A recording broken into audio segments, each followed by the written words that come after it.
March 19, 1941. The Kure Naval Arsenal, Japan's most advanced shipbuilding facility. Chief Engineer Fujimoto stood in the experimental gunworks, examining technical drawings spread across a massive steel table. The specifications before him represented Japan's most ambitious naval project, yet a new class of fast battleship designed to match America's Iowa-class vessel for vessel. The drawings showed a ship of breathtaking capability, 35 knots maximum speed, 11 inches of belt armor, a main battery of 9 16-inch guns in 3 triple turrets. On paper, this vessel would equal anything America could build. Fujimoto had spent 3 decades perfecting the art of naval gun manufacture. He had overseen production of the 18.1-inch guns for Yamato and Musashi, the largest naval rifles ever created. Those guns represented the apex of Japanese metallurgical achievement. Each barrel required 14 months of continuous work. Each represented the absolute limit of what Japanese industry could produce. Now, the Naval General Staff wanted 16-inch guns, not 18.1-inch, but 16-inch, identical to the American weapons equipping the Iowa class. The logic seemed sound. If Japan could build 18.1-inch guns, surely 16-inch guns would be simpler.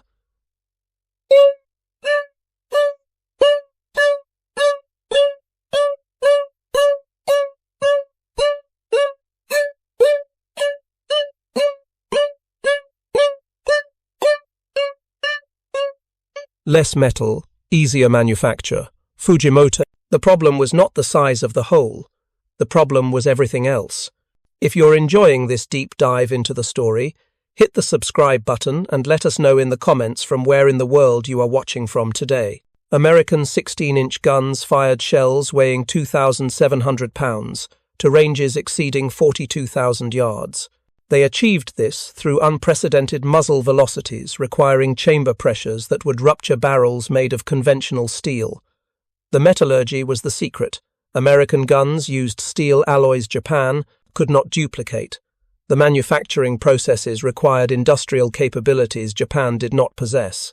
And the timeline the Naval General Staff demanded 3 years from authorization to deployment represented an impossibility Fujimoto could not voice without appearing defeatist.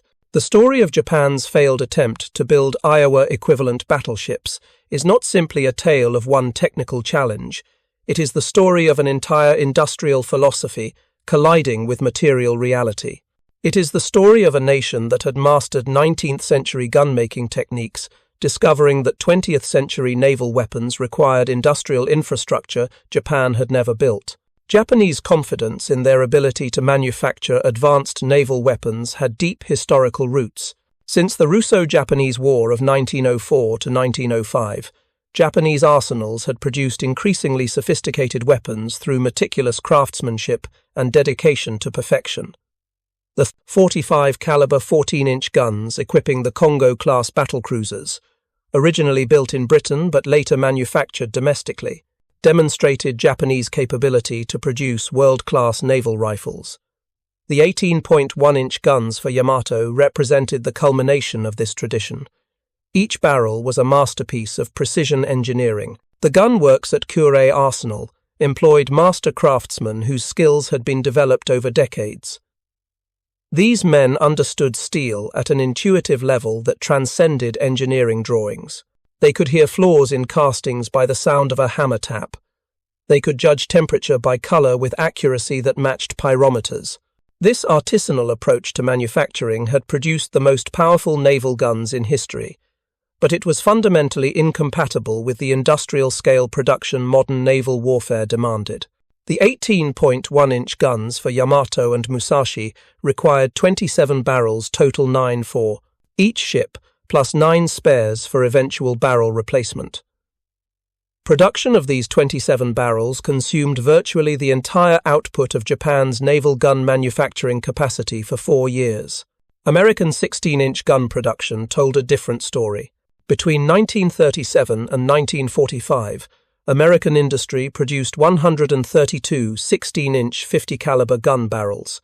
These equipped 4 Iowa-class battleships, 2 Montana-class battleships that were cancelled before completion, and left sufficient spares for multiple barrel replacements across the entire class. American production methods could manufacture 16-inch gun barrels at a rate Japanese industry could not approach. The fundamental difference lay not in metallurgical knowledge, but in manufacturing philosophy. Japanese gun manufacture was an art form. American gun manufacture was an industrial process. Fujimoto understood this distinction with painful clarity. He had toured American gun works before the war as part of a technical exchange mission in 1937. What he had seen at the Watervliet Arsenal in New York had shaken his understanding of what gun manufacture could be. The Americans did not handcraft barrels. They manufactured them through systematized processes where machines did work. Japanese craftsmen performed manually. The Watervliet Arsenal used electric furnaces that could maintain precise temperature control within 5 degrees across 20-ton steel ingots. Japanese furnaces relied on coal firing, where temperature variation exceeded 50 degrees, even with expert stoking. American lathes were purpose-built machines designed specifically for gun barrel boring. They could maintain tolerances of 1/1000th of an inch across boring operations lasting 72 continuous hours. Japanese lathes were adapted from general-purpose machine tools. Achieving equivalent tolerances required constant manual adjustment by operators whose skill determined final accuracy. The American auto-frettage process pre-stressing barrel tubes by hydraulic expansion to create compressive stress in inner layers was automated. Hydraulic rams applied precisely calculated pressures monitored by instruments. The process was repeatable and consistent across hundreds of barrels. Japanese auto-frettage relied on manual hydraulic pumps, where experienced operators judged appropriate pressure by feel and experience.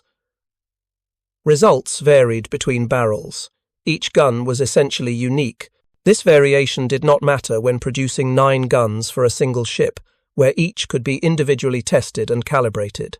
It became catastrophic when attempting to produce hundreds of guns that needed to be interchangeable, allowing any barrel to replace any other barrel in any turret on any ship. American logistics assumed complete interchangeability. Japanese logistics assumed custom fitting.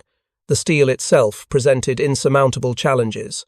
American 16-inch guns used nickel-chromium molybdenum steel alloys, developed specifically for high-pressure gun barrels.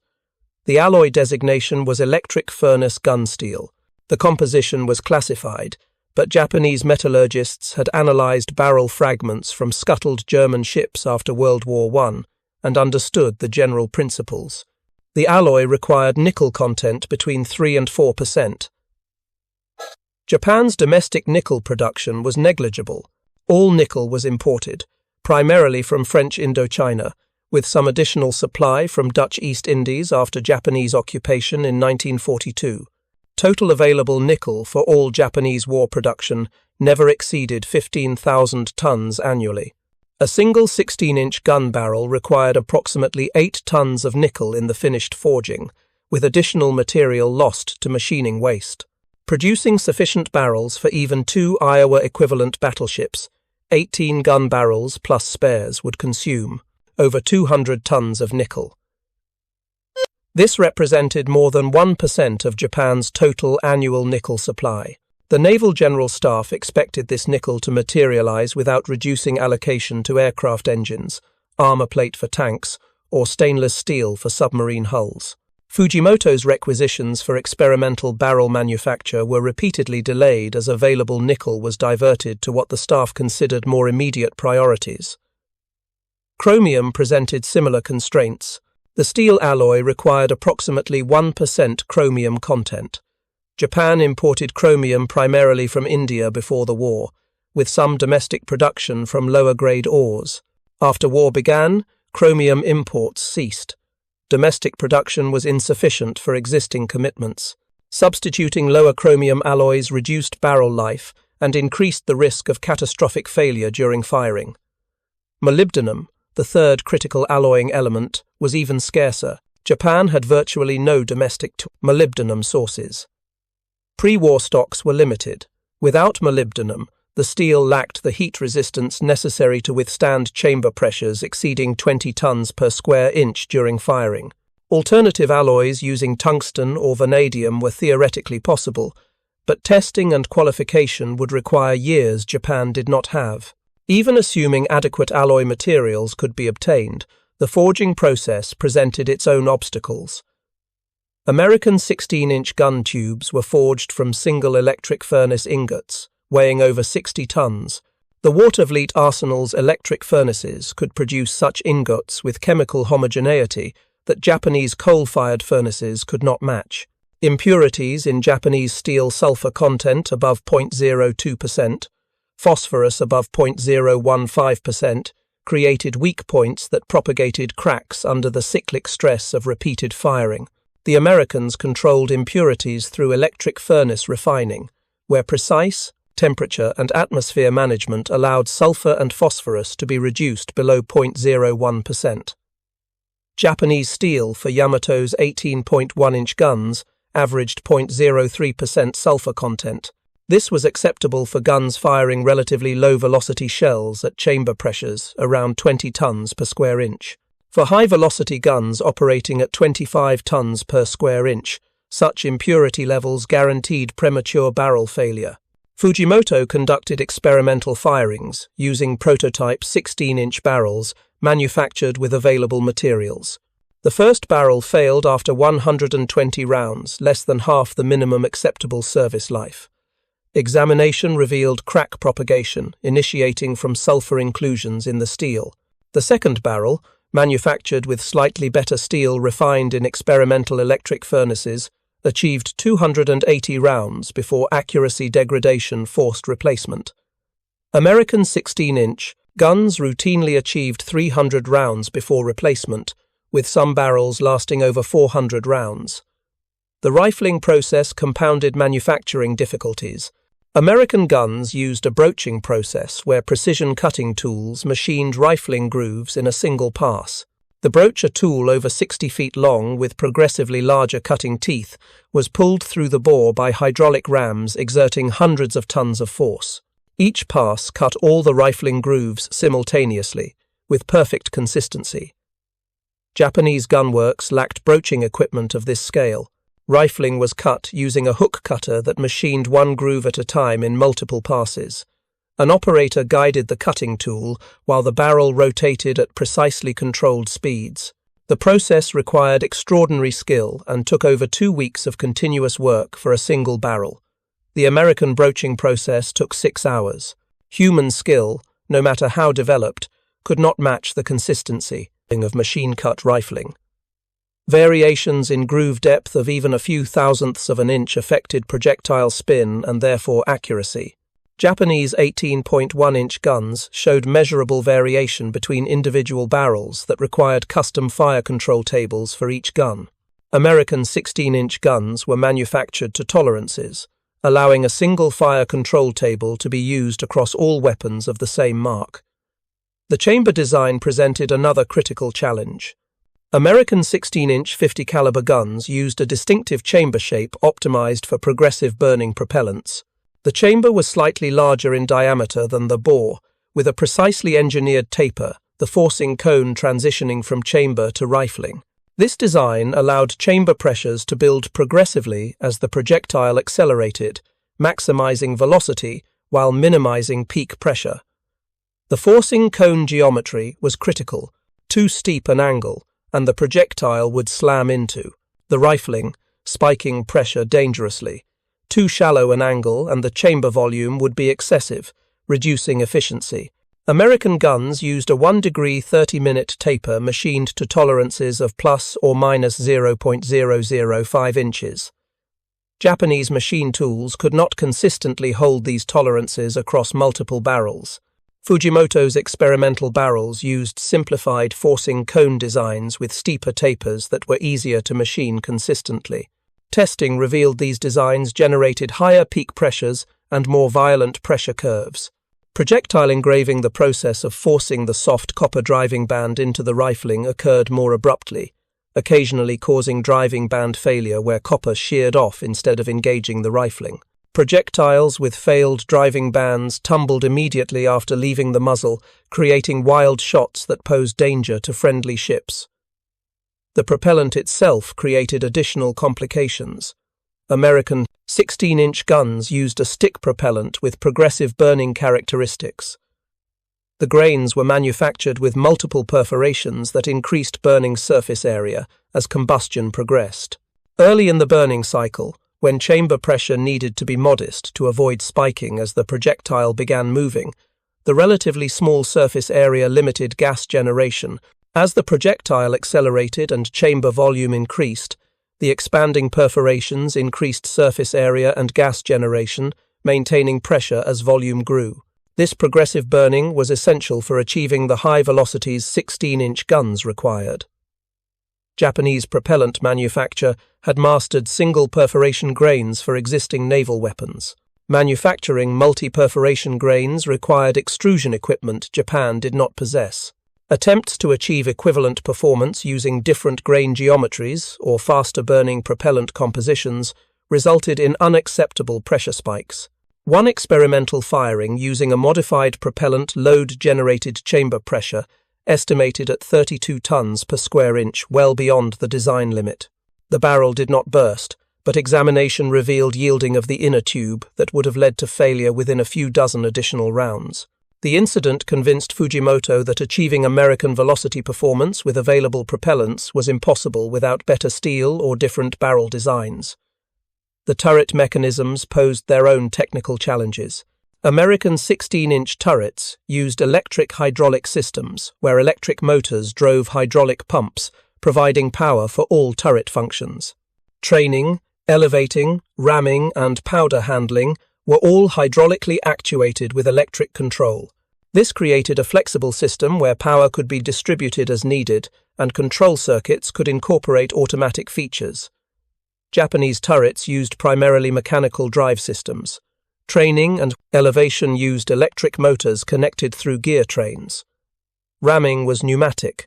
Powder handling was largely manual with mechanical assists. The systems worked reliably, but modification to handle different projectiles and propellant configurations required extensive mechanical redesign. American hydraulic systems could be adapted through valve and control changes without major structural modification. If you find this story engaging, please take a moment to subscribe and enable notifications.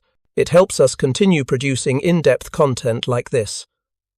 The fire control requirements for high-velocity 16-inch guns exceeded Japanese optical systems capabilities in another critical way. The higher muzzle velocity reduced time of flight, which should have improved accuracy by reducing the time during which wind, air density variations, and target maneuvers could affect projectile trajectory. But it also reduced the time available for fire control corrections between salvos. Japanese fire control doctrine relied on observing the fall of shot from an initial ranging salvo, calculating corrections, and applying these corrections to subsequent salvos. This worked adequately for lower velocity weapons, where time of flight was longer and target motion during flight was more predictable. For high-velocity guns engaging maneuvering targets at maximum range, the rapid time of flight meant fire control solutions had to be near perfect on the first salvo.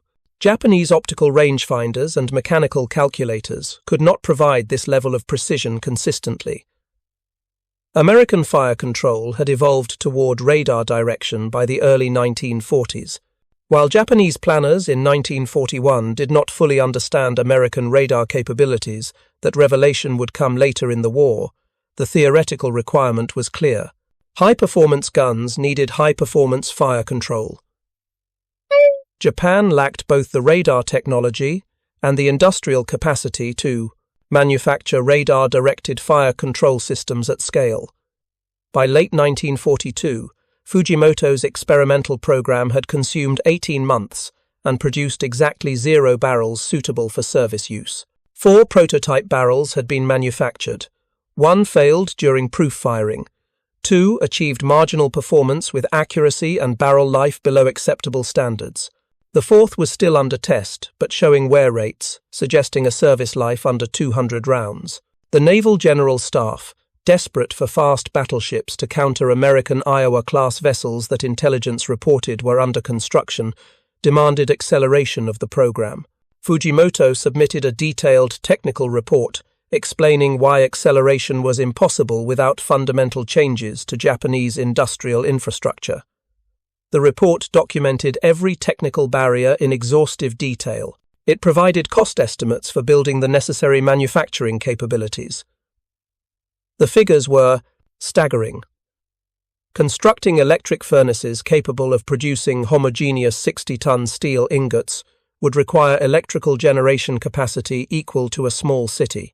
Japan's electrical grid was already strained, supporting existing war production. Building precision boring mills capable of machining 50-foot barrels to sub-thousandth-inch tolerances would require machine tools Japan had never manufactured domestically.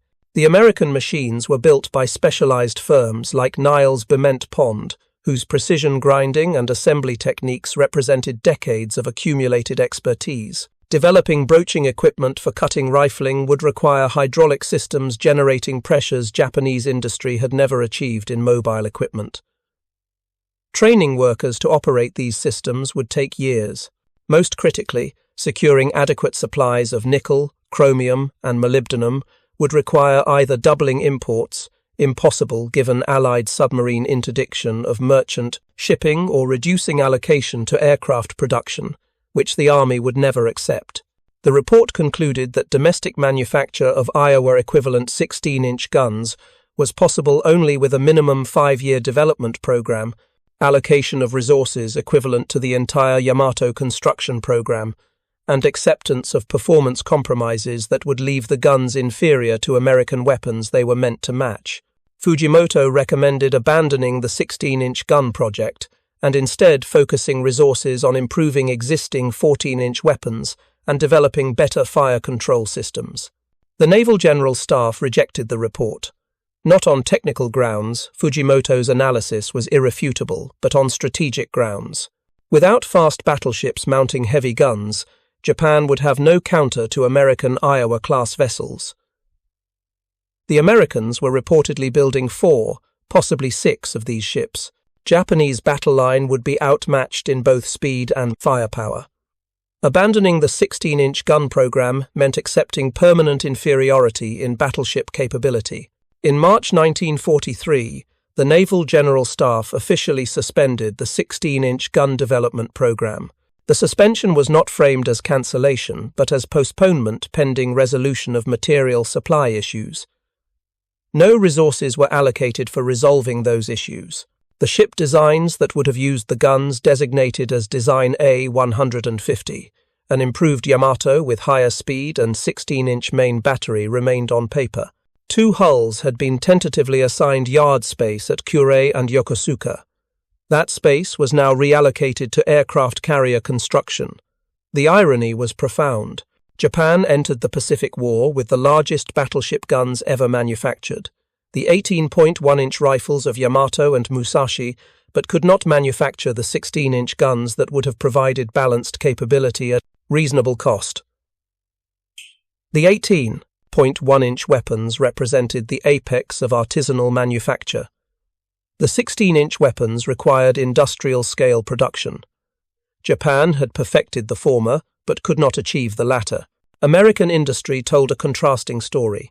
The first Iowa-class battleship, USS Iowa herself, was laid down in June 1940, launched in August 1942, and commissioned in February 1943. Total time from start of construction to combat-ready status was 32 months.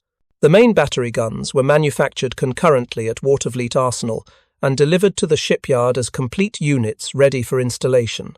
The second ship, USS New Jersey, commissioned in May 1943. The third, USS Missouri, commissioned in June 1944. The fourth, USS Wisconsin, commissioned in April 1944. 2 additional ships, Illinois and Kentucky, were laid down, but construction was suspended before completion, as the war situation rendered additional battleships unnecessary. The keels were eventually scrapped. American industry had manufactured sufficient 16-inch gun barrels to equip 4 complete battleships, plus spares in less time than Fujimoto's experimental program had required to produce 4 test barrels. The disparity illustrated the chasm between artisanal and industrial manufacture. The production statistics told the story with brutal clarity.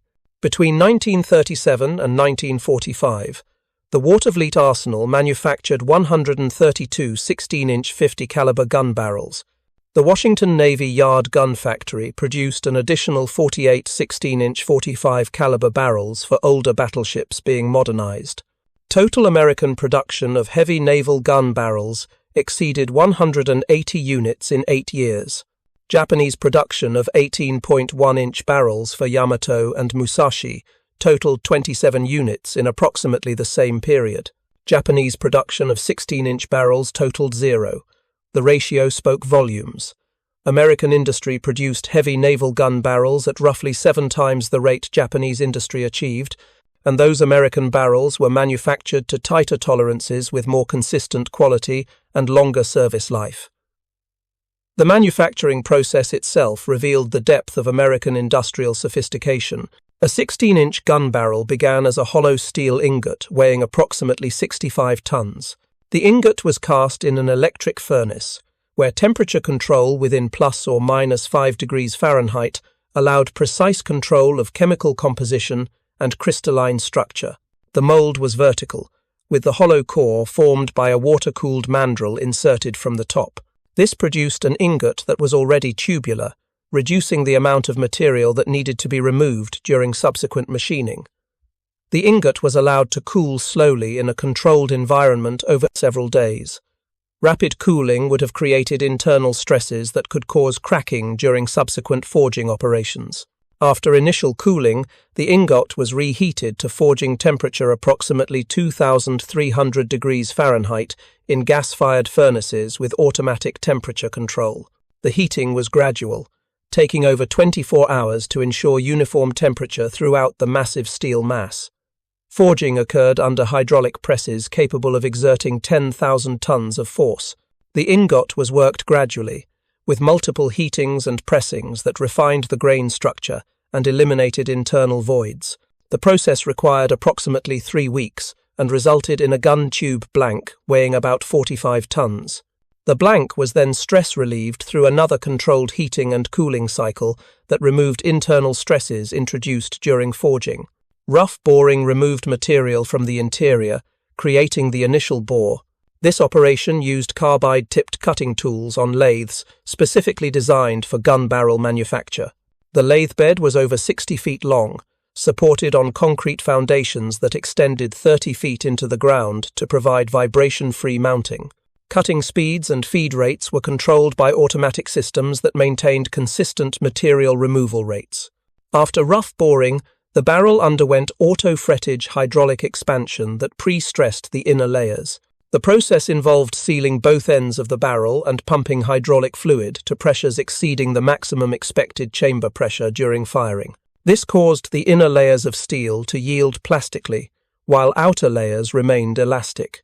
When pressure was released, the outer layers compressed the inner layers, creating residual compressive stress that would counteract tensile stress during firing. The mathematics of auto-frettage were complex, involving calculations of yield strength, elastic modulus, and pressure distribution across the barrel wall thickness. American engineers had developed detailed theoretical models and verified them through extensive testing. The result was a process that could be repeated consistently across hundreds of barrels with predictable results. Japanese attempts to duplicate auto-frettage relied on empirical testing rather than theoretical calculation. Without comprehensive mathematical models, operators judged appropriate pressures based on experience and observation of barrel behavior. Results were inconsistent. Some barrels were understressed and failed to achieve desired fatigue life. Others were overstressed, developing micro-cracks that propagated during subsequent service. After auto-frettage, finish boring created the final bore diameter and surface finish. Tolerances at this stage were measured in 10,000ths of an inch. The boring process left a surface that appeared mirror-smooth to the naked eye. Any tool marks or irregularities would affect projectile accuracy and increase barrel wear. Rifling followed finish boring. The American broaching process pulled a 60-foot-long cutting tool through the bore in a single pass, lasting approximately 6 hours. The broach was a masterpiece of precision tooling in itself, with cutting teeth machined to tolerances tighter than the rifling grooves they would cut. Each tooth was progressively larger, so that the first teeth cut shallow grooves and final teeth brought the grooves to full depth. The entire length of rifling was cut simultaneously, ensuring perfect consistency. The forcing cone, the transition from chamber to bore, was cut using specialized form tools that matched the precise geometry specified in engineering drawings. This operation required extraordinary precision, as the taper angle was critical to ballistic performance. American machine tools could hold the required tolerances routinely. Japanese tools required constant adjustment, produced results that varied measurably between barrels. Chamber cutting followed, creating the slightly enlarged diameter where propellant charges would sit. The chamber dimensions were critical. Too large and combustion efficiency would decrease. Too small and excessive pressure would develop as gases expanded. The design called for a chamber volume precisely calculated to achieve desired pressure curves with specified propellant loads. After all machining operations, barrels were subjected to final stress relief through controlled heating and cooling. This removed stresses introduced during cutting operations. The barrels were then proof-fired with test loads exceeding normal service pressures. Firing occurred at proving grounds where remote operation allowed testing without risk to personnel if catastrophic failure occurred. Proof firing generated data on chamber pressure, muzzle velocity, and accuracy. Pressure was measured using crusher gauges precisely calibrated copper, cylinders that deformed under pressure in predictable ways. Velocity was measured using chronographs positioned at the muzzle. Accuracy was assessed by firing multiple rounds at targets at 20,000 yards. Barrels that failed to meet specifications were rejected and returned for analysis of the failure mode. Accepted barrels were marked with serial numbers and stored in climate-controlled facilities until needed. The entire process, from initial ingot casting to delivery of finished barrel, required approximately 14 months. But because multiple barrels were in various stages of manufacture simultaneously, the arsenal could deliver finished barrels at an average rate of 1 every 3 weeks during peak production periods.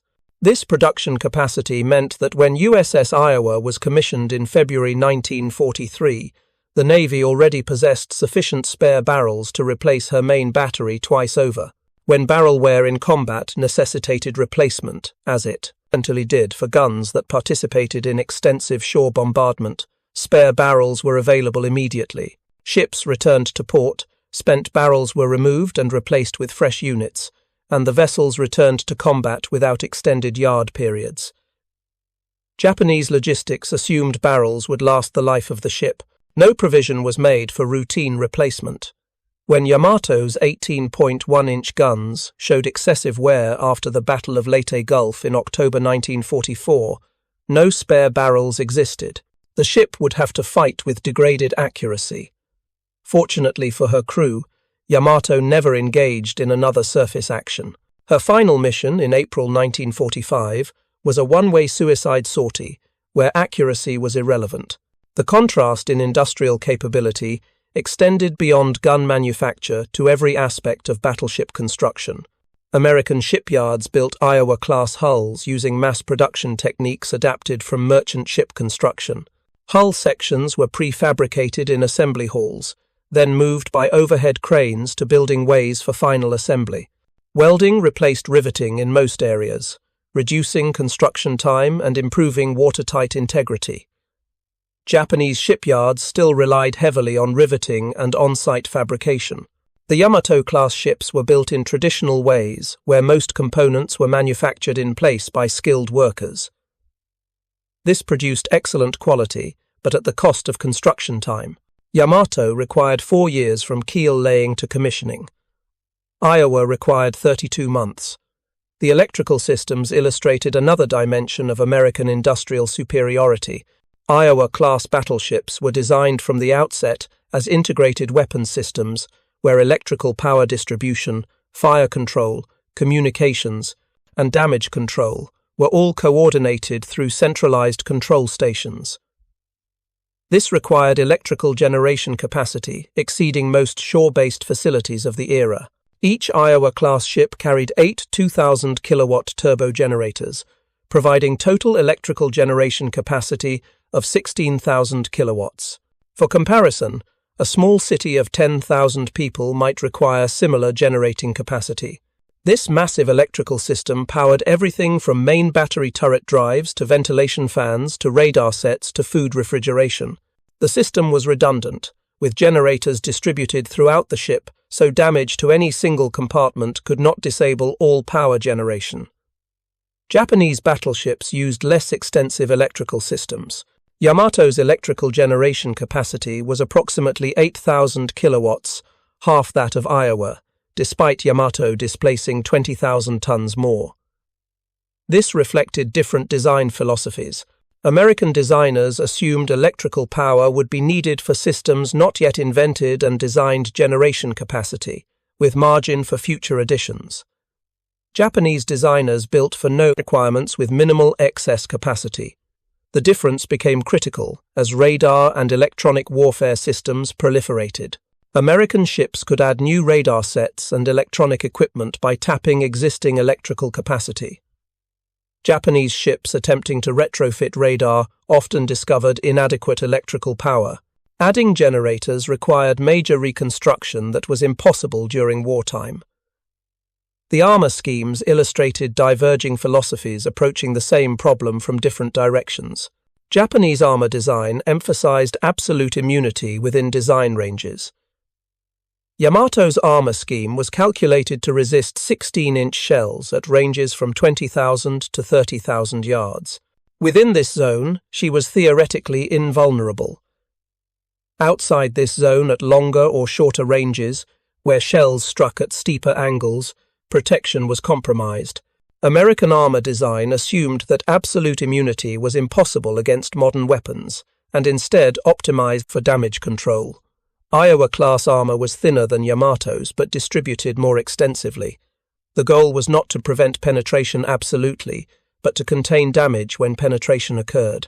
Compartmentation was more extensive. Redundancy was built into every vital system.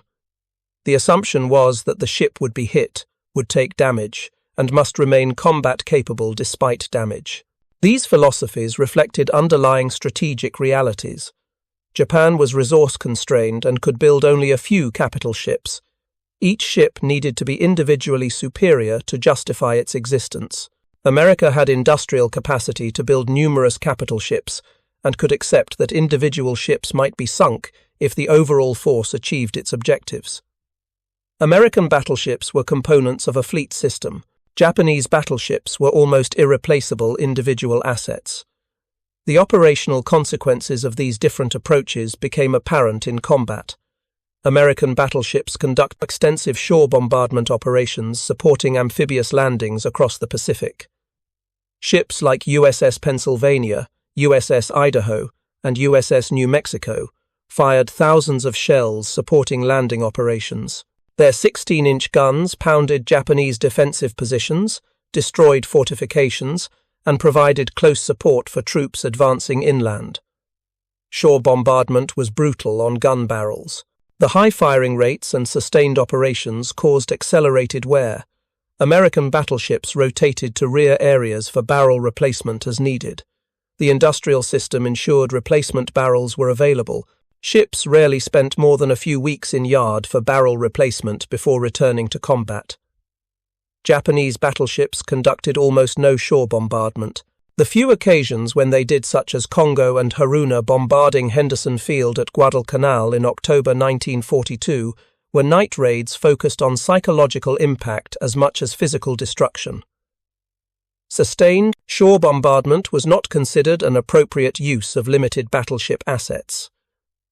This was rational given Japanese industrial constraints, but it meant Japanese battleship guns were optimized for anti-ship combat that rarely occurred, while American guns were employed continuously in support roles that determined campaign outcomes. The Battle of Leyte Gulf in October 1944 showed the ultimate result of these diverging paths. Admiral Takeo Kurita led a force including battleships Yamato, Musashi, Nagato, Kongo, and Haruna through the Sibuyan Sea, approaching American landing forces at Leyte. American carrier aircraft attacked throughout October 24th. Musashi received an estimated 19 torpedo hits and 17 bomb hits before capsizing and sinking. Over 1,000 crew members died. Yamato was damaged but remained operational. The force continued through the night and emerged into Leyte Gulf on the morning of October 25th, finding American escort carriers and destroyers protecting the landing force. This was the moment Japanese battleships had been built for surface combat against inferior opponents at ranges where their superior guns could dominate. The result was chaos. American destroyers and destroyer escorts launched desperate torpedo attacks while laying smokescreens. The escort carriers fled, launching aircraft armed with whatever weapons happened to be loaded: depth charges, rockets, even machine guns, anything that might distract or damage the Japanese battleships. In the confusion, Kurita's force became disorganized. Individual ships maneuvered independently. Fire control broke down in the smoke and rain squalls.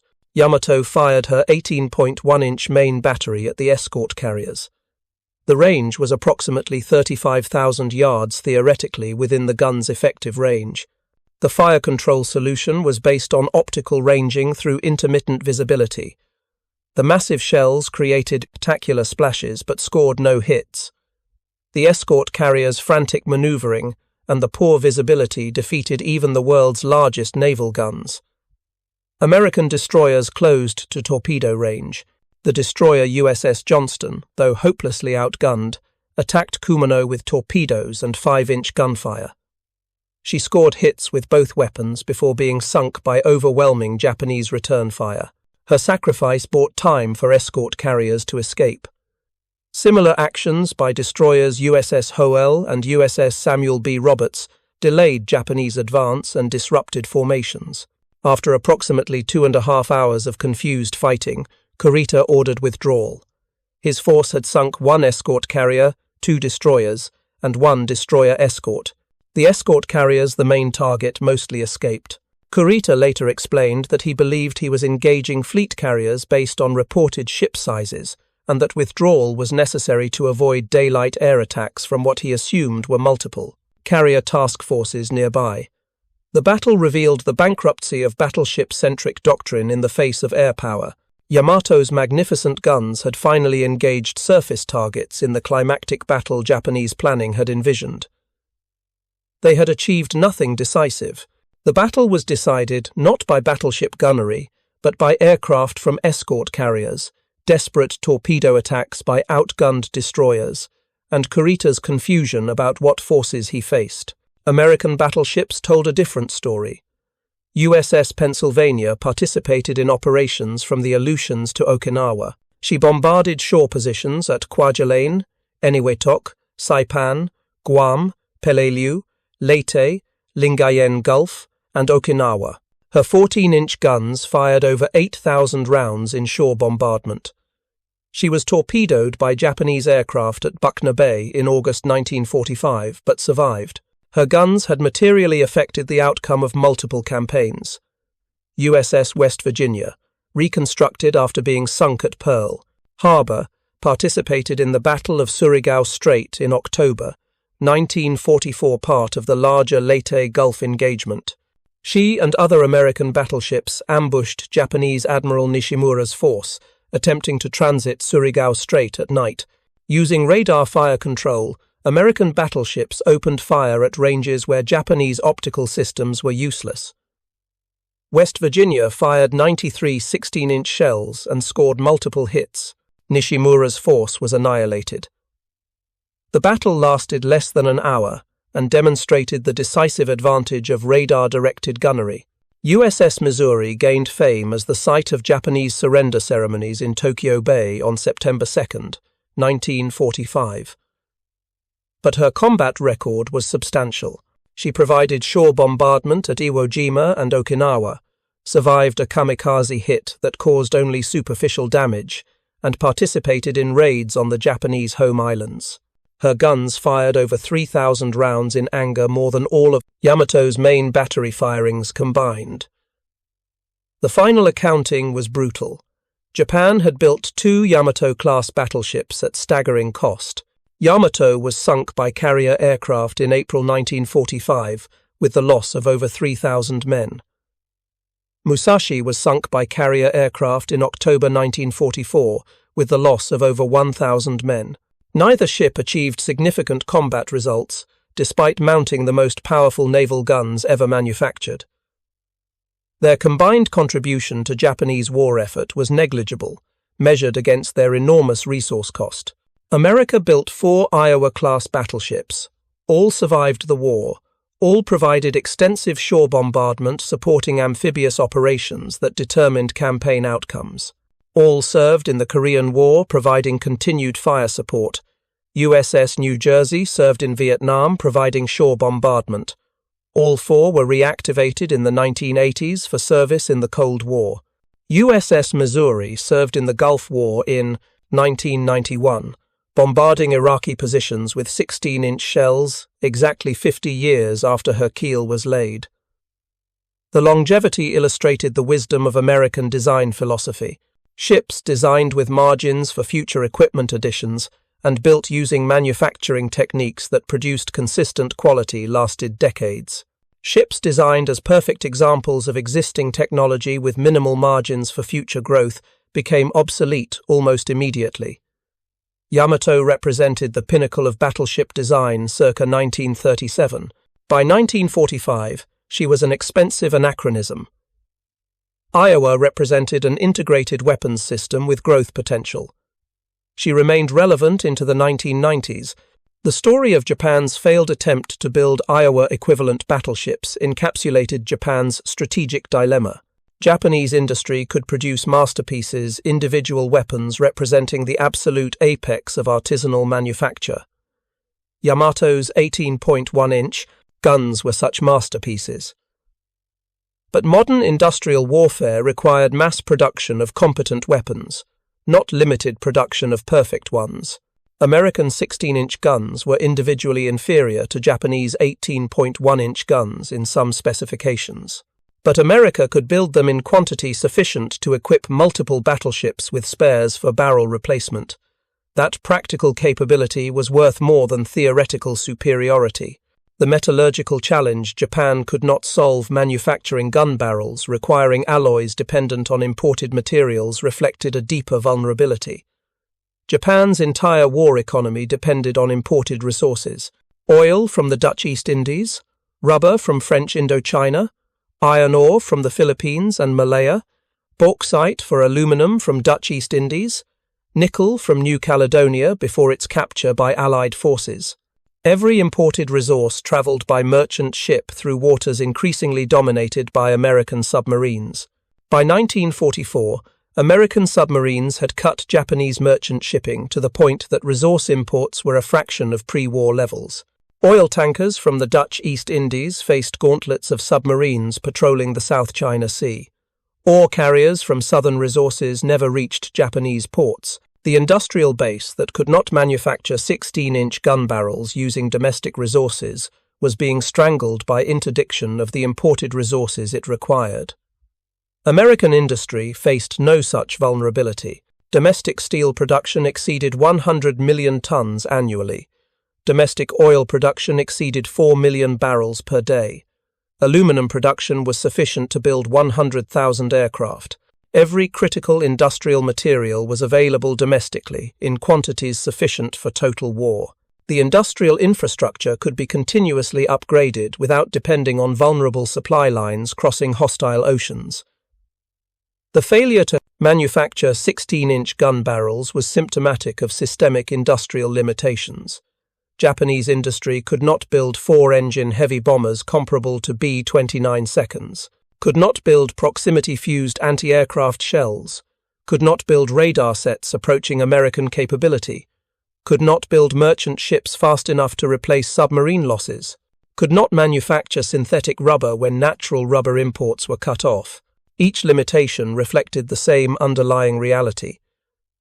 Japanese industry was optimized for peacetime manufacture of high-quality products in modest quantities, not for wartime mass production of adequate products in overwhelming numbers.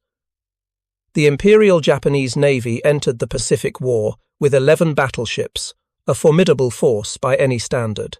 By war's end, all 11 were sunk or scrapped as damaged beyond repair. The United States Navy entered the war with 17 battleships. By war's end, all 17 survived, plus 10 new battleships, commissioned during the war. The ratio spoke volumes about industrial capacity and strategic sustainability. Thank you for watching. For more detailed historical breakdowns, check out the other videos on your screen now, and don't forget to subscribe.